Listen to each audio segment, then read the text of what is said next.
13:14 past Common Man program, final hour of today's show. It's a President's Day edition of the Common Man program, broadcasting live from the 651 Carpets Plus climate controlled studios. And let's say we're running the heat on crush today. We're trying to stay warm. I believe it's still below zero, Tennessee. I did not hear your forecast. I was just waiting for my turn to talk. I didn't do a forecast. Oh, you didn't? I still think it's below zero. It's -5. -5. And I don't think it's getting above the zero mark until probably sometime late tomorrow. Friday was a special day, Tennessee, at least for the Cole family. Oh.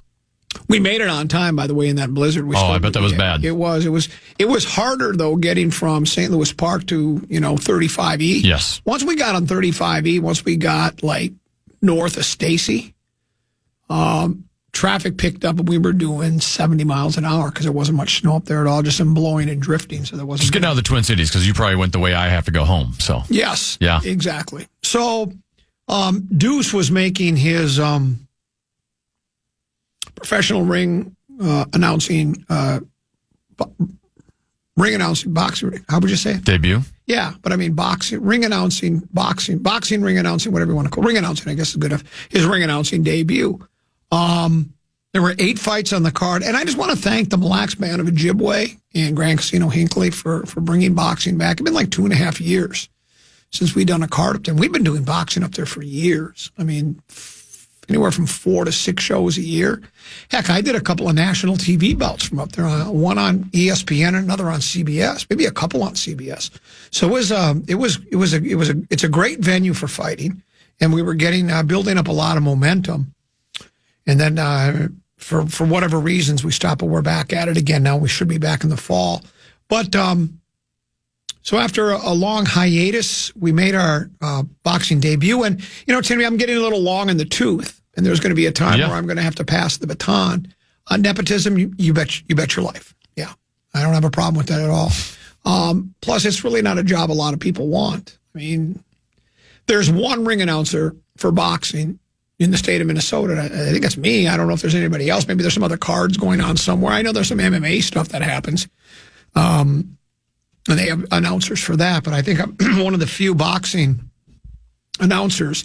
And Deuce likes the sweet science as well.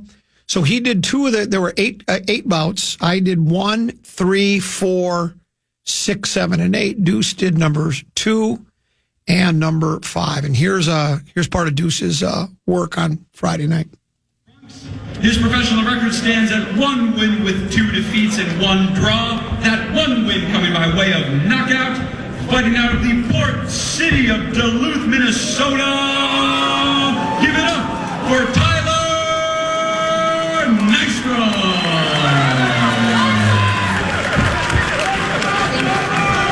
I'm looking forward to this fight. That's Caleb Truax. Man has a couple of top team. Oh, didn't we have both? Didn't he announce both guys? Did you put it was that at the very beginning? Just the second guy. So that was not at the very beginning? Did I not send you the whole thing? Or was that from the very beginning? The beginning of what you sent me. Was it really? His professional record stands at 1 win with 2 defeats and 1 draw. That 1 win coming by way of knockout, fighting out of the port. Yeah. Well, what did I do that for? Well, that's bad. Well, anyways, but there he was. What'd you think? That's pretty good. Not bad. That's not bad at all. I mean, how old is he? He's 22. I wouldn't have the confidence at the age of 22 to get up there without stumbling and he's never all done over it. myself. He's never done it before. And you saw the picture. He looked good in the tux, didn't he? Yeah. He looked, I couldn't be any more proud. He's got a little Paul Allen to him, too, where he holds the note at the end of it. What was the guy's name? Yeah. Tyler Nystrom. And here's, so here's what else happened. So the fight was streamed on bxng.tv.com. It's some boxing streaming service, right? And so Corey Rapiz of Rapiz Boxing, he's the matchmaker that puts the fights together and runs the card for the Mille Lacs Band of Ojibwe. He had said, hey, he contacted me earlier in the week, and he said, we're going to be streaming the shows. Caleb And I think most listeners are familiar with Caleb Truax. He's from Osseo. He's the former IBF super middleweight champion of the world. He is retired now. And Rapie says, hey, Caleb's going to do the fights. Do you want to do them with him? And I said, well, sure.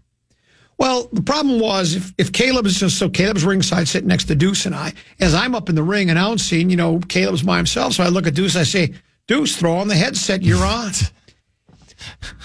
After about 3 minutes, Deuce sounds like Jim Lampley. He's just like he's completely taken control of the broadcast.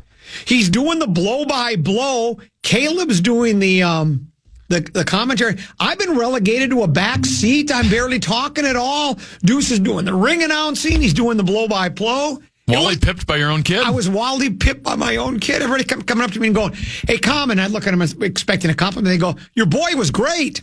Hey, your boy was great. He did a great job. And I'm like, waiting for him to go, and Common, you weren't too bad either, but I didn't even hear that from anybody. But yeah, and then Caleb.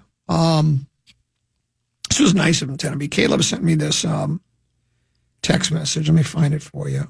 It said, he sent it to me the next day. He goes, you should be very proud of Deuce, me boy. He was excellent, knowledgeable, and assertive. I was impressed. It was a good time. That's coming from the former International Boxing Federation super middleweight championship of the world. He's a rising star. Yeah. Well, and you know what? I really think he's hit the Powerball of professions. is what he's hit. And he got paid, too. Yeah, Corey was really nice to him. Because, Deuce, his first time, and, there had been no discussion about any kind of pay. Just doing it, just doing put it on the resume. And then when get experience. When I got my pay, he said, little tip in there for Deuce. Just say, Deuce had a very nice night. You go straight to the casino with that tip? Well, we were going to, but we'd both gotten very little sleep because I picked him up at the airport. Oh, that's right. So that's the other thing. He was brilliant in his performance off a little sleep. That is correct. And think about this: flying from school all day on Thursday, right? I mean, all day, right? Then after all those arduous classes, get on a plane, fly to Chicago, 2-hour layover, come in. By the time we got to bed, it was 1:30 in the morning. Up at 8, he was just simply brilliant, is what he was. And brilliant. Yeah, he was really, really good at what he did. And so it was fun. And I was really proud of him. He did a great job. I'm getting a little, and a lot of people are. This one says, chills. Somebody else said, Deuce's ring announcing gave me goosebumps. Then this one says, why do announcers ask for people to give it up? What are we giving up? Are we being robbed? No. And that's a Deuce came. I've never used. See, that's kind of more of a kid's thing about give it up for. I've always just said, put your hands together. Let's have a round of applause.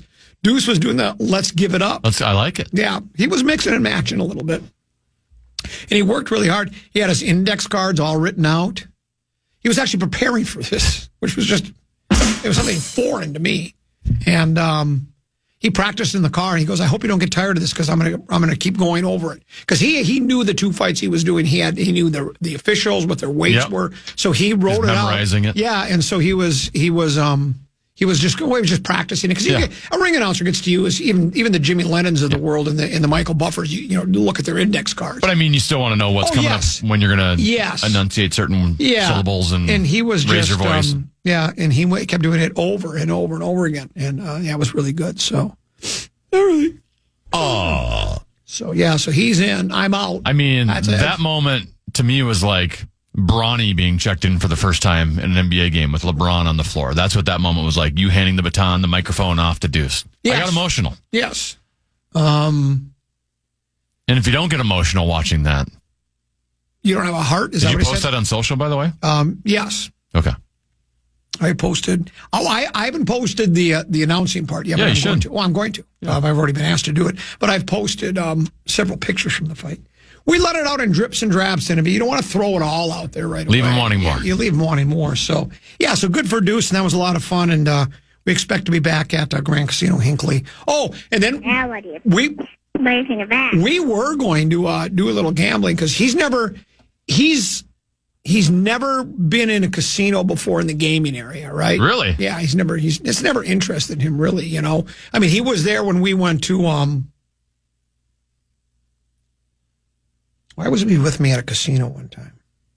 Oh, when we would stay at Mystic Lake when they were younger. You know, when I was when I was the Ben Lieber of Mystic Lake. Ben's kind of pushed me out of that job. But so I would do the endorsement for their golf course and such like that. And part of my deal was they'd give me tickets to a show. We'd go see a show. We'd get a room. We'd hang out there. But he'd never been gaming before. So I was teaching him all about blackjack, right? We were going to go play some blackjack.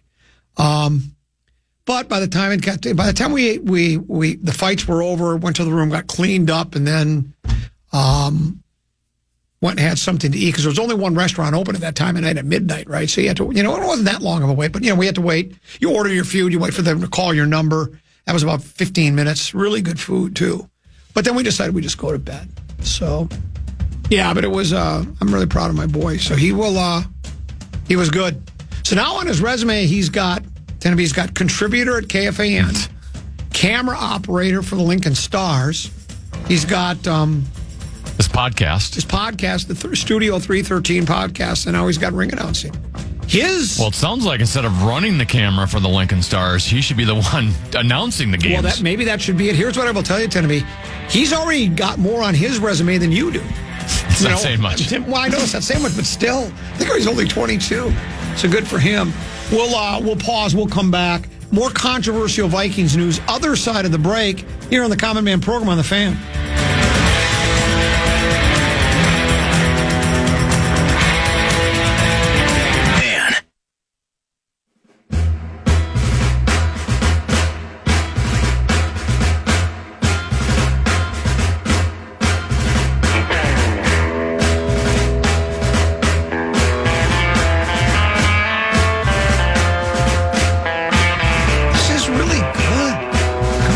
Like this before. Maybe I should try to write some lyrics to it. One pill makes you larger and the other one makes you small. And the ones that mother gives you don't do anything at all. Go ask Alice when she's 10 feet tall. Wow. That's as obvious as it gets. It's never been more obvious. Well, I've been making that accusation now for several weeks that every time we play one of these computer-generated, unlicensed pieces of bumper music, I always say to you, well, this one sounds like it's the Lumineers, or this one sounds like it's Led Zeppelin, or they took this beat. That's from Jefferson Airplane and White Rabbit. Speaking of singing, Tennessee, most people when I sing like that say stop, or at least go into a shower and accompany yourself with an electric guitar, please. But I saw this story from FarOutMagazine.com. Far Out Magazine is by far one of my favorite websites in the world. Headline of a story from Tom Taylor. This came out late Friday night. Which singer has the highest recorded vocal range according to science? We've all heard it touted on talent shows and by stuffy critics, but exactly what is a vocal range? Well, simply put, the vocal range refers to the spectrum of notes that a singer can phonate. Phonate? Yeah, Phonate. The singers with the greatest spectrum can smash a glass with a wail and blow the roof off with a bellow. Goes on to talk about some of the great singers over the year. This one says a great modern singer on that front would be someone like Billie Eilish, who barely shifts her voice. It's talking about that. Let me back up. It's talking about like even opera singers. They usually, even though they can have a range, if they're a soprano, they kind of stay at soprano, right? Because that's what they sing. This says, in fact, many people in classical music where vocal training is at the Olympic level have a limited range. For instance, a soprano is the highest registered female voice with a range typically between C4 and C6. Such singers don't waver too far out of their comfort zone in order to maintain a performative capacity to their voice. even when they're bellowing without a microphone. Ironically, they train endlessly to impart a story rather than pull off a gymnastic feat. Goes on to say a great modern singer on that front would be someone like Billie Eilish, who barely shifts her voice and pitch and uses the technology available to ensure she doesn't have to strain above a whisper. But this outlook allows her to emotively convey a lot. There is also innovation to take into account. How much does originality and distinctiveness matter when it comes to singing? So I think it's sounding like, some of this auto-tuning they use, right? They use it not strictly to make their voices better, but to make it so they don't have to. Back in the old days, rock and roll singers were just screamers, right? You just scream at the top of your lungs. And now they're more singers, right? And so if you use the technology that's available, you can still get the powerfulness of your voice without straining it, okay? Without going any further, the results for the list come from a study by Concert Hotels, who ran the records of just about every classic pop culture artist through a monitoring system and clocked the highest and lowest notes they've sung to create a vocal range league. The highest note they clocked was from Mariah Carey. That was the highest note, was Mariah Carey. You're a big Mariah Carey fan. Correct? Yes. She can sing. While the lowest was from the typically falsettoed tenor B. No, the typically falsettoed Axl Rose, who even eclipsed Barry White in the deep end stakes. Axl Rose does? He hit a lower note. No way. That's what it says than Barry White. Think about it, than Barry White. Axl Rose, was he Guns N' Roses, right? Yes. And he got up there very high. Well, that's what I was saying. That's what I'm surprised by, yeah. He was saying he was falsettoed, yet the lowest was from the typically falsettoed Axl Rose, who even eclipsed Barry White in the deep end stakes. It says the study does not state how many artists were tested, so more obscure acts like Henry Nilsson, good friend of John Lennon. He did everybody's talking about it. What's a great song by Harry Nilsson? Google Harry Nilsson for me, would you? Harry Nilsson, Nilsson.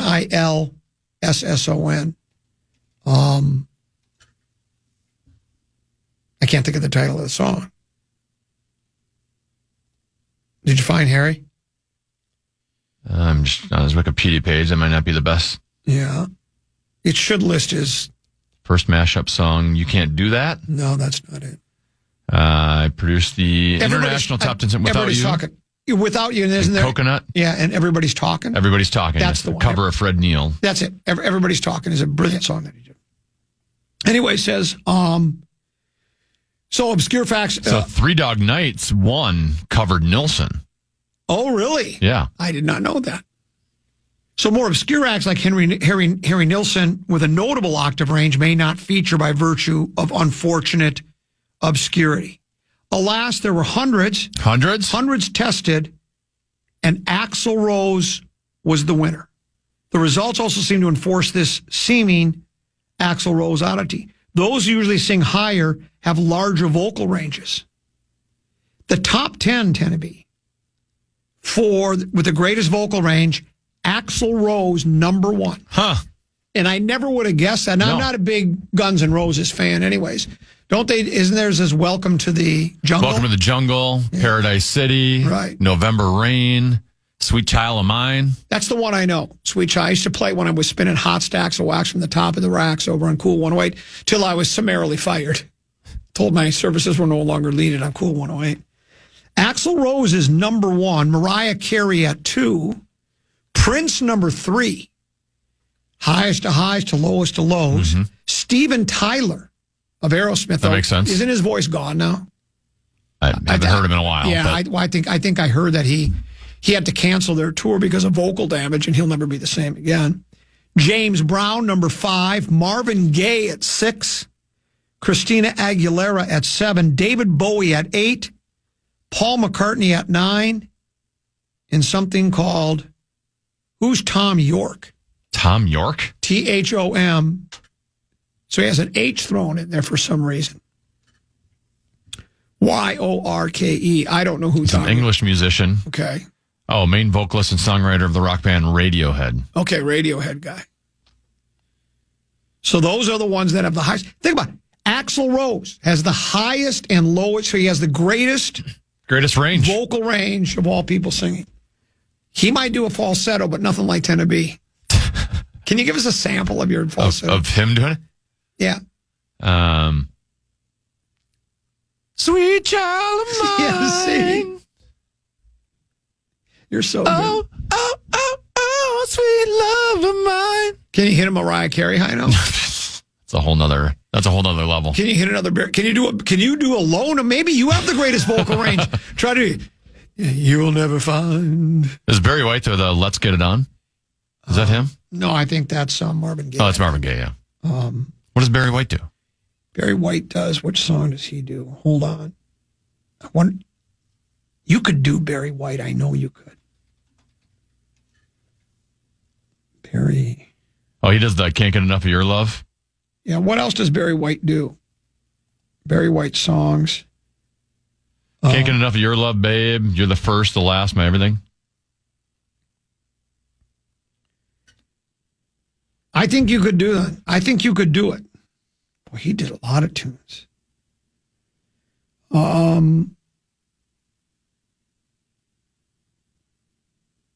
Maybe you could do Show You Right. The only two songs in the system are Can't Get Enough of Your Love, Babe, and You're the First, the Last, my everything. And what if you could hit a Barry White low note? Who did the song Shaft?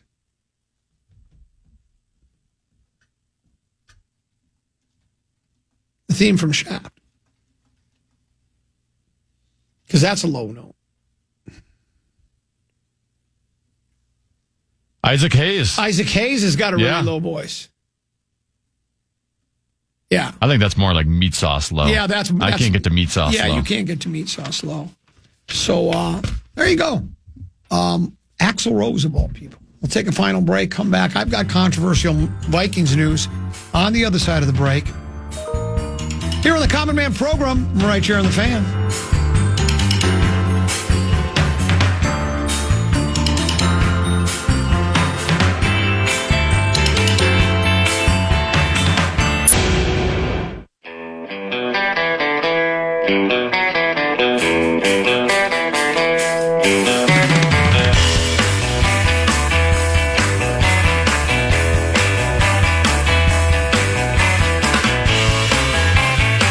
Couple 13-14 past Common Man program. Final segment of the show. I believe Big Ticket and JG are in for President's Day. The Power Trip Morning Show apparently decided President's Day was a big enough holiday for the three of them, though, so they were not on today. It was Kevin Fallness and who else today? No, it wasn't Fallness. He might have come on as a guest, but it was Max and Zach Halverson. Maxo and Zacko. Maxo and Zacko. Maxo and Zacko. Were in today. Paul Allen, I don't think it had anything to do with President's Day. He went on vacation, I think, last week. And I think he's gone for a week. I don't know. I'm not sure if he's coming back later this week. I think he's just on some kind of a vacation. So he was out. Nor to win for him with Brett Blakemore on the board. Tenneby and I, no rest for the weary. Here we are. And I believe Big Ticket and JG are next. Tenneby, I'm going to ask you a question. What's the most important position in all of sports? That would be the quarterback position. Then let's talk a little quarterback right now. Two quarterback stories for you. This one I got it from CBS Sports, but the initial report came from the New York Post. And according to the Post, quarterback Aaron Rodgers reportedly pleaded with the New York Jets to keep him. And they said, nope, he ain't coming back. That's what they claim. Now, if you remember, the only thing bigger than Aaron Rodgers' ego, well, I don't think there is anything better than his ego. And on his regularly scheduled visits on the Pat McAfee show? Yeah, that's not the original program, by the way. They call it the program, but we're the original program. That it started here first. 100% calling it the Grum. But he laughed it all off when it's getting near the season. I don't know if I'm going to play again. I might be fired. Never been fired by a teenager before because apparently Woody Johnson, the owner of the Jets, his kids are it's nepotism in the Johnson family, right? The kids have a lot to do and they have a lot of say, a lot of input into what the New York Football Jets do.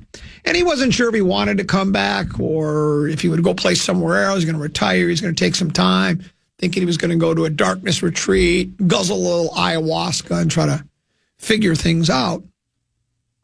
But according to the Post, it was different than that. He was begging the Jets to keep him. Rodgers reportedly pleaded with the Jets to keep him, according to the New York Post. The report said that Rodgers aggressively urged New York to keep him for 1 or 2 more years. Once a decision was made, though, Rodgers reportedly accepted it and slipped into the darkness for a few days. So maybe he did go to a darkness retreat. Rodgers' reported actions during the meeting aren't surprising, as Rodgers has said several times that he enjoyed his time with the Jets and wanted to continue his career there. That's not the way I remember him saying at the final word. He wasn't sure what he wanted to do, and I think he kind of saw the writing on the wall. I thought the last I had heard, he was kind of like, we'll just see what happens. He wouldn't be opposed to staying there. But anyways, he's donezo apparently, and he's 41. Do I dare pull a charge and say I'd rather have, who is passed or not?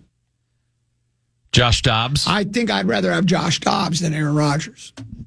Oh my gosh, you are above average. I know Rodgers is not a 1, not a 2, not a 3, but a 4-time league MVP. And wasn't his latest MVP just 2 years ago? I think it's 2 seasons ago or to be 3 now. He was with the Jets 2 years in a row. Yes. It wasn't those 2. So the year before, I think he was like MVP. Was this final year of the Green Bay MVP and they let him go? It couldn't have been. Because that had been another year. They didn't even make postseason. Yeah, so that had been. It's fairly recent though. It's not like, well, he's MVP 12 years ago. I think there's a lot of people agree with me. I think on Aaron Rodgers and others disagree. 2021 was the last time he was MVP. I tend to. I used to scoff at Barney the Purple Dinosaur when he would say Rodgers was nothing but a big box score. And I think he was more than a box score, but even being a 4-time MVP and the numbers that he's put up, I would think his numbers tend to be, I don't have them in front of me, but passes attempted, passes completed, touchdown to interception ratio, touchdown passes, yards passing, wins, losses. I'm sure he ranks top 10 for sure in all of those categories. Sure. Right? But he's only got the one big game appearance. That was way back in 2010, right? It was the year after we missed out with the ball across, 12-minute in the huddle ball across the body when we had in the unfinished business year, the Packers went. So that's 15 years now. And he made it to several NFC championship games between that and playoffs and NFC championship games between that 2010 appearance in the big game and last season. But and of course you see the stories and it's all clickbait. Should the Vikings, they want to point toward the Favre thing, right? Because there's still this idea that the Vikings are in flux and don't know what they're going to do with the quarterback situation. Are they going to bring Sam Darnold back on a 2 or 3 year contract? Are they going to franchise Sam Darnold and have him on a 1-year contract for $30 million, or are they going to franchise him and try to trade him? Are they going to sign somebody else? Are they going like Aaron Rodgers? Yes, like Aaron Rodgers. Or are they going to turn it over to J.J. McCarthy? And I get the Rodgers connection, where, hey, Brett Favre, remember when that another Green Bay quarterback went to the New York Jets and then went to the Minnesota Vikings? Be that same journey, right? He would go from Green Bay Packers to New York Jets and then to the Minnesota Vikings. I love Favre coming here. I don't want anything to do with Rodgers myself. Would you? Would you be interested? Even at a cut rate deal? Here's the deal with Aaron Rodgers. All the off the field stuff that comes with it, right? The appearances on McAfee. On McAfee show, the conspiracy theories, the appearance of having an ego and never blaming yourself, but blaming teammates. Yeah. All that stuff you can put up with when your guy is playing at MVP type levels. But now it's been a couple years, right? I mean, 2 years ago, we didn't even get to see him play because he was coming off a major injury. Or no, he got hurt. And then this last year, he didn't play any better than any other of the New York Jets quarterbacks we've seen over the last 5-6 years. So he's in a weird spot. I get why Minnesota is being thrown out there, just because to take him on, you've got to be in a win now mode. And you have to have a quarterback opening and a win now mode. There's just typically not a lot of those teams available. And I guess people that maybe don't view J.J. McCarthy as highly as maybe the Vikings do would then throw that name in because it just makes sense. But given he hasn't produced in years, I'm not putting up with all the crap that comes along with it. Not to mention, he's going to cost a lot more than... Now, he ain't going to cost as much as he used to. Right. But the guy still has a healthy ego. He's still going to demand a lot of money. I'd rather just go if we're going to pay money to somebody, I'd rather do it to Sam Darnold. All right, here's quarterback story number 2, Tenneby. This is from CBS Sports. It was on Valentine's Day. Matthew Stafford trades scenarios, 3 potential deals to acquire star Rams quarterback. Story reads, one of the more criminally underrated storylines of the upcoming offseason is that Matt Stafford could be on the move. The former Super Bowl champ technically has 2 years remaining on his current deal, but it's essentially set up that he's been going year to year with L.A. That opens the door for a decision to be made by both sides in the coming weeks and months. Stafford is due roughly $4 million in guaranteed money in 2025. Currently no guarantees for his deal in 2026. That'll need to be adjusted. It remains to be seen which team will actually be hammering out Stafford's contract. And, of course, the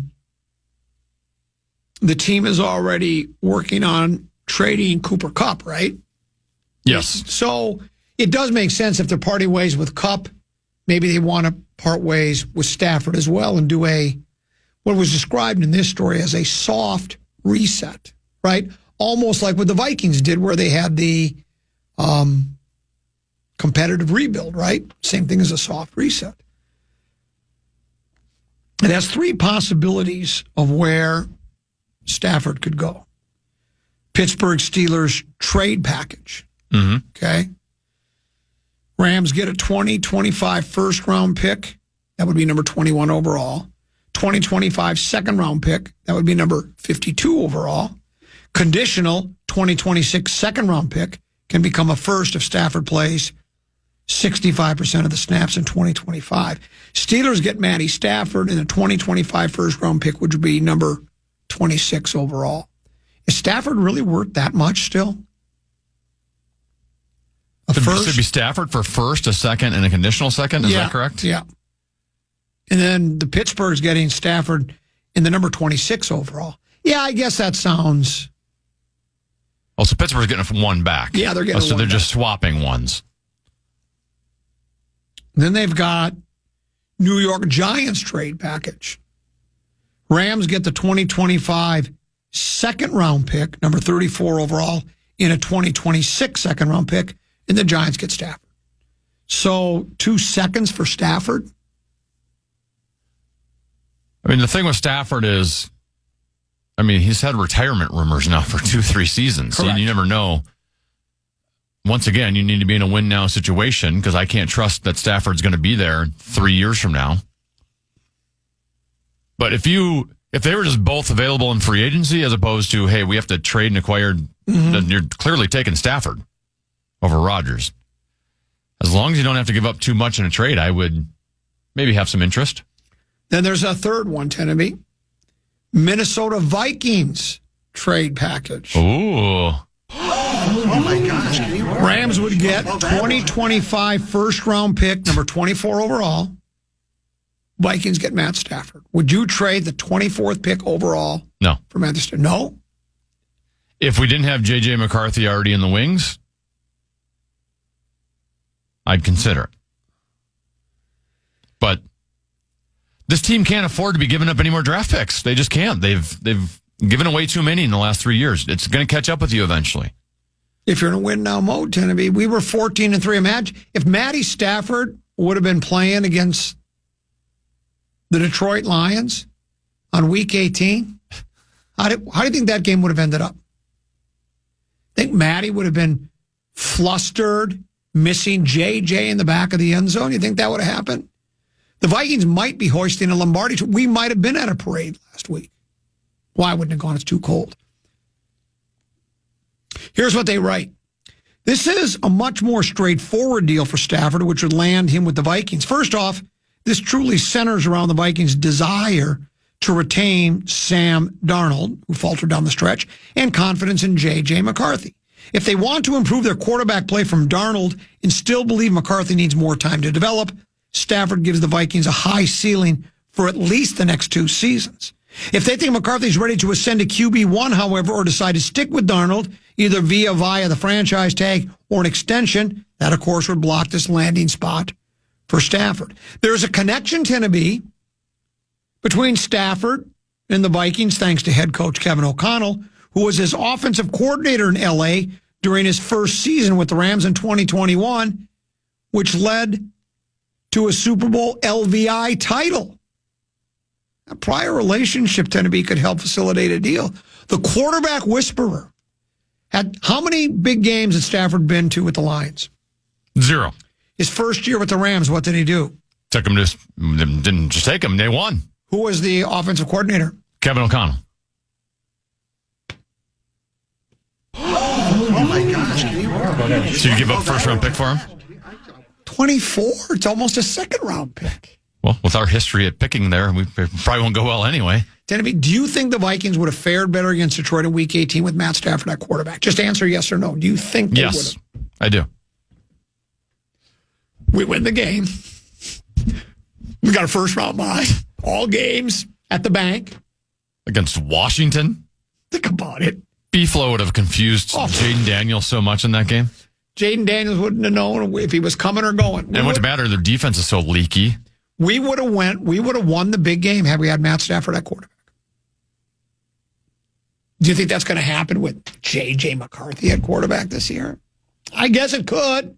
Jaden, is it Daniels or McDaniels? Jaden Daniels, he got to an NFC Championship game as a rookie, but I don't know. I don't think a rookie quarterback has ever taken. Now, again, technically McCarthy will not be a rookie.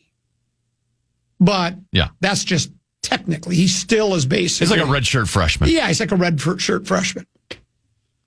So what are the chances of JJ taking us to the promised land next year? We got a lot of the pieces already in place, Tennessee.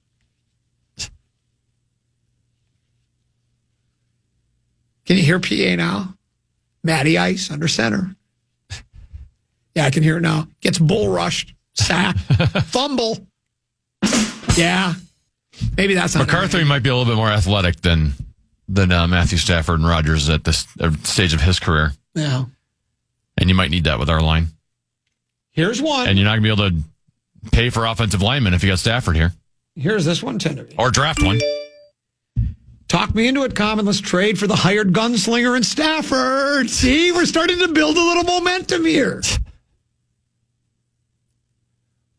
Why don't we, instead of having one starting quarterback, we have like 3. We bring in Rodgers and Stafford and J.J. McCarthy. And then they can rotate in. Who's ever got the hot hand, you can go with them for a little bit. See, now you're starting to think. You start the game with Rodgers on 1st and 10. Next thing you know, in runs Stafford for 2nd and there's no difference between 1st and 10 and 2nd and 10. There really isn't. Well, you start with Rodgers, first play, 1st and 10. And then it's 2nd and 17, and you bring in Darnold, or you bring in Stafford. Keep Darnold too. Let's get 4 of them here. Yeah. That's not such a crazy idea to me. I know it sounds crazy. One of them's due to get hurt. One of them's going to be having a bad game. You go with the hot hand. Then we get Cooper Kupp. He's got great familiarity. Yeah. They get breakfast together every day. They know each other. Call it a competitive rebuild is what we call it, Tennessee. I know you don't care, but Canada did beat Finland in regulation. Finland did push there at the end, but it ended up being 5-3 with a nifty netter. So Canada, we already know they will face the United States of America Thursday night for a rematch, and it'll be the championship of the Four Nations face-off. No, so the Sweden's out, Finland's out. Even the Sweden-USA game tonight basically means nothing in terms of positioning for the championship. Instead of draft picks, then to be, how about Darnold and Addison for Stafford and Cup? Oh my gosh, above average at that. Let me follow that up with a question. Do you like parades? Do you? You like parades? We're going to fix those trenches too, or how are we going to do that? Won't have to worry about it. I want to ask you a question about this hockey. It sounds like Sweden and Finland are a cut below the United States and Canada both, right? Finland definitely is. Sweden is right there. You know, Ryder Cup has all of Europe. Do you think it should be all of Europe, Canada, and the United States? Well, they've talked about, I think I saw, because everyone's complaining about the NBA All-Star game recently, that the suggestion thrown out was you do a USA versus Europe in the NBA, or maybe it'd be the world, USA versus the world in the next NBA All-Star game. Oh, see, I like that idea. Of course, they won't try. They won't try, so it doesn't matter. Yeah, they won't try any harder. This is from USA Today. You just handed me this, and it's breaking news. And I want to preface it by saying, because if you just read the headline, it sounds awful. But it sounds like everybody is safe and sound. It does look awful from the videos. It does? Well, I mean, I didn't see the accident or anything, but you just seen a plane flipped upside down. Right. Delta Airlines flight from Minneapolis appears to crash in Toronto, but it says in a social media post, the airport operator said it was aware of an incident upon landing involving a Delta plane arriving from Minneapolis. According to the post, emergency teams responded. All passengers and crew members were accounted for. The Association of Flight Attendants, members of which were working the flight, wrote in a social media post that there were reportedly no fatalities. According to the social media post from Flight Radar 24, that's a flight tracking website, the flight involved was Delta 4819 from Minneapolis to Toronto. It was operated by Endeavor Air for Delta connection using a CRJ 900. Other social media posts appear to show the regional jet upside down on the tarmac in Toronto. But the reports so far, unconfirmed, no fatalities. And so I don't know if there's any injuries. I'm sure. Which, if you see the plane, I don't know what happened to have that plane flip up the way it did, but it don't look good. And so it's actually surprising, Okay, so what we'll do is Big Ticket, I'm sure he and JG will keep you posted on that story, particularly with the Minneapolis connection to the story. So there you go. Teneby, thanks for having me. Hey, great job. Yeah, I thought you did a bang-up job as well. You were more engaged in the show than you've been since... What's that? Since 2000 and... well, probably really since 19. I know you weren't with us then. Thanks for having me. We'll see you tomorrow. Yes, great job. Well, thank you. I appreciate that. We'll be back at 12 noon tomorrow. And Mark Rosen will join us at 2 o'clock. Boy. Big Ticket and JG are next here in the Fan. Good night. Good morning.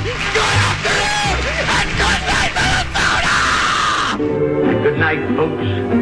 And good night, Mrs. Calabash. Wherever you are. Well done, young man. Listen back to any of Common Man's programs by podcasting on the iHeartRadio app or KFAN.com.